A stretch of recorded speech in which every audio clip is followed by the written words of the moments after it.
je pense que le président américain considère déjà l'Afrique comme marginale en matière diplomatique. On va avoir sans doute en septembre une rupture définitive de l'AGOA, l'Africa Growth Opportunity Act, c'est-à-dire celui qui permet, cet acte présidentiel, ce décret présidentiel, qui permet, à travers une logique de libre-échange, de facilitation commerciale, entre les États-Unis et 39 des 54 pays africains, de favoriser ou de rendre plus perméables les exportations et les importations entre le continent africain et les États-Unis.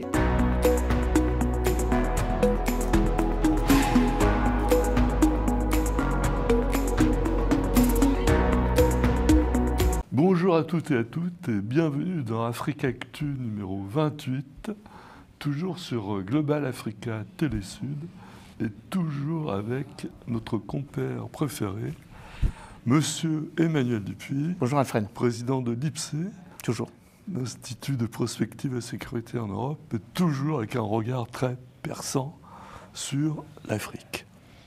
Et parfois le regard africain nous amène en Amérique, enfin aux États-Unis plus précisément, avec une nouvelle tromperie de taille, puisqu'il vient d'interdire l'accès aux États-Unis à 7 pays africains, le Tchad, le Congo-Brazzaville, la Guinée équatoriale, l'Érythrée, la Libye, la Somalie, le Soudan.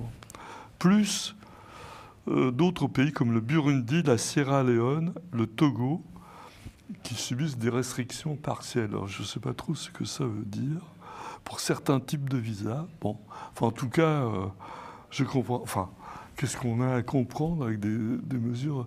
Est-ce que le Togo ou le Tchad mettent en péril la sécurité de l'Amérique? Alors, je regardais effectivement la liste. Donc, il s'agit d'une liste en fait en 2 temps. Il y a des interdictions totales. Donc, vous évoquez les pays en question, donc le Tchad, le Congo-Brazzaville, la Guinée équatoriale, l'Érythrée, la Libye, la Somalie et le Soudan, dont les ressortissants n'ont pas le droit de venir aux États-Unis, dont les étudiants ressortissants de ces pays ont l'obligation de quitter les États-Unis, ce qui pose un problème sur les étudiants qui sont inscrits dans les universités américaines. Et puis il y a une deuxième liste donc, de pays qui sont, entre guillemets, dans une logique mitoyenne, si on puisse s'exprimer ainsi, le Burundi, le Sierra Leone et le Togo, qui ont des restrictions partielles. De quoi s'agit-il? Sont autorisés à se déplacer aux États-Unis les hommes d'affaires avec la continuation d'intérêts économiques en jeu. Et puis il y a une troisième liste de pays comme le Mali, comme le Niger, comme le Burkina Faso, et notamment en l'occurrence les pays qui sont soumis à des régimes militaires, qui sont entre guillemets autorisés à venir pour des faits et pour des raisons diplomatiques, ne serait-ce que pour l'Assemblée générale des Nations Unies, entre autres. Donc ça veut dire quoi? Ça veut dire que le président américain fait exactement ce qu'il avait fait en 2020, puisque en 2017, pardon. Lors de son premier mandat, il avait déjà fait un travel ban. Alors là, il s'intéressait et mettait à l'index davantage les pays musulmans, arabo-musulmans précisément, tous ceux qui étaient critiquables et critiqués et mis à l'encan par les États-Unis, par ce qu'on appelle l'OFAC, donc le Office of Foreign Assets, c'est-à-dire une marginalisation économique et politique des pays qui soutiennent le terrorisme.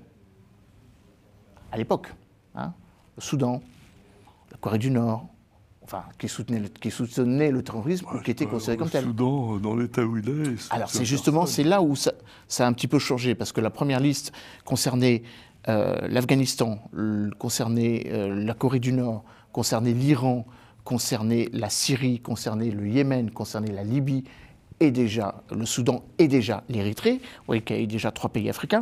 Mais là, ce n'est pas du tout la même chose.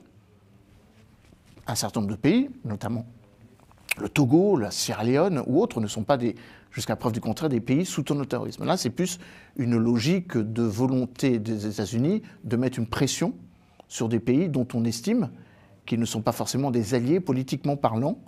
Le Togo est rentré dans une logique très panafricaniste, par le biais de son ministre des Affaires étrangères Robert Dussey, récusant un certain nombre de relations diplomatiques avec d'anciennes puissances coloniales.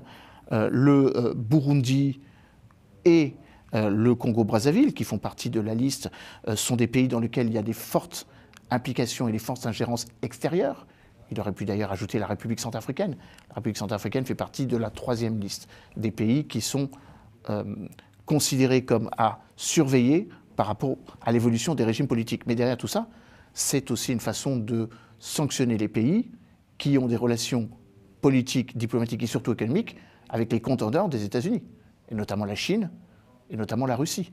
C'est la raison pour laquelle les pays avec lesquels les États-Unis vont désormais sanctionner sont ceux avec lesquels il y a eu un rapprochement singulier avec la Russie notamment. Oui, mais je crois que Trump était devenu très copain avec Poutine. Non. On peut le dire ainsi, mais avec je le dis simplement. On peut le dire avec, on peut effectivement le penser, ce qui était évidemment le cas il y a encore quelques jours, mais avec Donald Trump tout va très vite. On l'a bien vu avec la brouille spectaculaire avec Elon Musk, qui il y a encore quelques semaines était l'indétrônable ami, l'indéfectible soutien. Donc la politique américaine est une politique erratique, une politique imprévisible, et donc forcément, ces derniers jours, voire ces dernières semaines, on a le sentiment que Vladimir Poutine et Donald Trump se sont éloignés. Premièrement parce que Vladimir Poutine a testé la fiabilité intellectuelle de Donald Trump, et Donald Trump a sans doute trop fait confiance à Vladimir Poutine dans sa volonté d'aller dans le sens de ce que voulaient les Américains, c'est-à-dire une paix qui soit la plus rapidement obtenue en Ukraine. On pourrait dire la même chose de Benjamin Netanyahou. On ne peut pas dire que Donald Trump et Benjamin Netanyahou, ces derniers jours, soient dans une romance absolue, dans le sens où Benjamin Netanyahou ne fait pas du tout ce que les Américains, ne fait absolument pas ce qu'il avait proposé aux Américains. Donc pour revenir sur une question africaine, je pense que le président américain considère déjà l'Afrique comme marginale en matière diplomatique.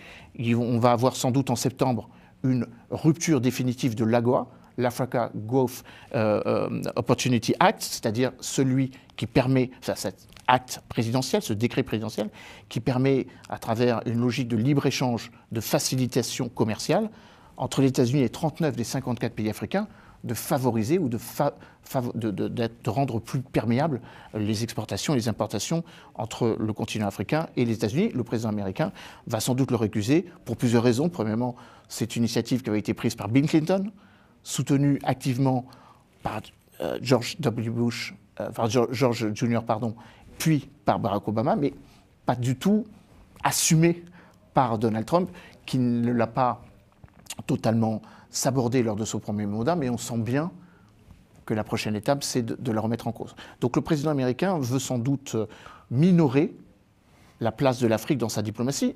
Deuxième preuve en est, après la rupture de l'AGOA, une volonté de marginaliser la diplomatie africaine des États-Unis en la rendant moins prévisible, moins diplomatique. La meilleure preuve en est, c'est qu'il confie à des missi dominici, Massad Boulos en est un, qui n'est absolument pas un diplomate, mais maintenant, désormais, la politique africaine des États-Unis passe par ce personnage. Donc une forme de désaveu, de camouflet ou de moindre intérêt des États-Unis pour le continent africain, à l'exception de 3 pays qui sont pour les États-Unis importants en termes de développement économique, de coopération économique. Le Maroc. Les États-Unis ont réaffirmé la marocanité du Sahara, avec, par le biais de Marco Rubio, le secrétaire d'État américain. L'Égypte, qui reste, bien que ce soit un client très fidèle des industries de défense russes, un client aussi des industries de défense américaines, et l'Afrique du Sud, forcément l'Afrique du Sud, avec le président Cyril Ramaphosa, avec lequel il y a eu des anicroches. On le sait, le président américain a reproché au régime présenté comme tel de Cyril Ramaphosa d'ostraciser, pour ne pas dire d'aparthéiser les Blancs.